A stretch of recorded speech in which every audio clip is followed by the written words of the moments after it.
Баршаңызға қайырлы күн. Мен сіздермен бүгін қазақтың ұлттық тағамдарын бірі женттің жасалу жолымен бөлісетін боламын.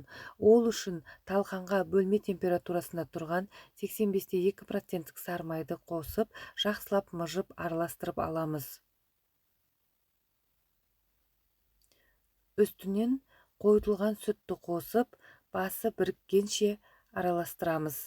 Егер де қатты тәтті болғанын қаласаңыз, қант қоссаңыз болады. Силикон формасына грек жаңғағын мейізді салып, үстінен талқанды салып, нығыздап басып аламыз. Егер де силикон формаңыз болмаса, қолыңыздың көмегімен форма жасап алсаңыз болады.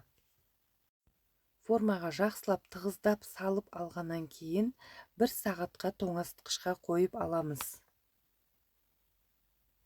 Талқан әсіресе жас балдар мен жүкті әйелдерге, қарт адамдарға пайдасы өте зор.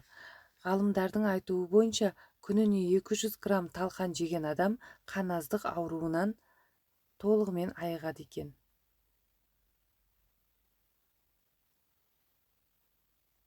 Формадан шығарып, әркім өзінің қалауы бойынша әсемдеп шықса болады.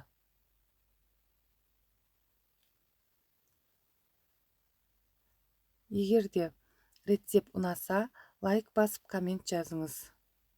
Каналыма тіркеліп алуды ұмытпаңыз.